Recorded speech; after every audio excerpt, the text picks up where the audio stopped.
هنرمند کرد نارین فقه وکه یکم هنرمند کرد کنسرت وایس آف چنج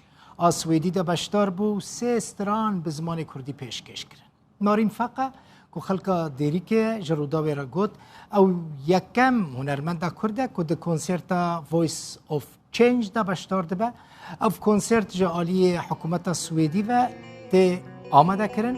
و جبوان هنرمند نتوین جدا کل سوید دجین و هنر وان باندور لسر خلقه چی کریه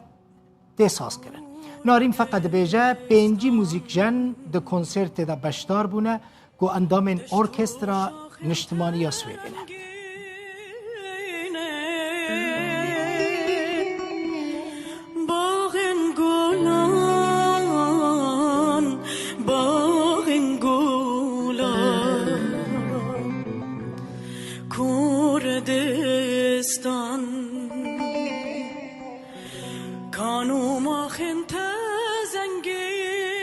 کنسرت در نارین فقه استرانا آخ کردستان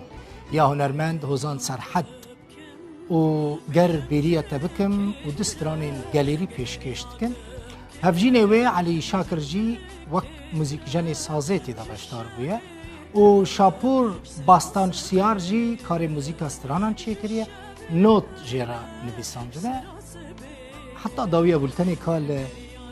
نارین فقه تماشا